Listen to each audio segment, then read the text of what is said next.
இப்போ பாருங்கள், எங்கள் பப்பு மேலே ஏறி மேலே குருவி பறக்குதான்.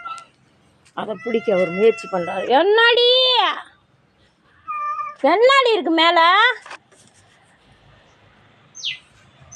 பாருங்க, அந்த குருவியை தான் பிடிக்கணுமா? அந்த சத்தம் கேட்குது பாருங்க, அந்த குருவியை பிடிக்கணுமா? பாராட்டுறதை பாருங்க.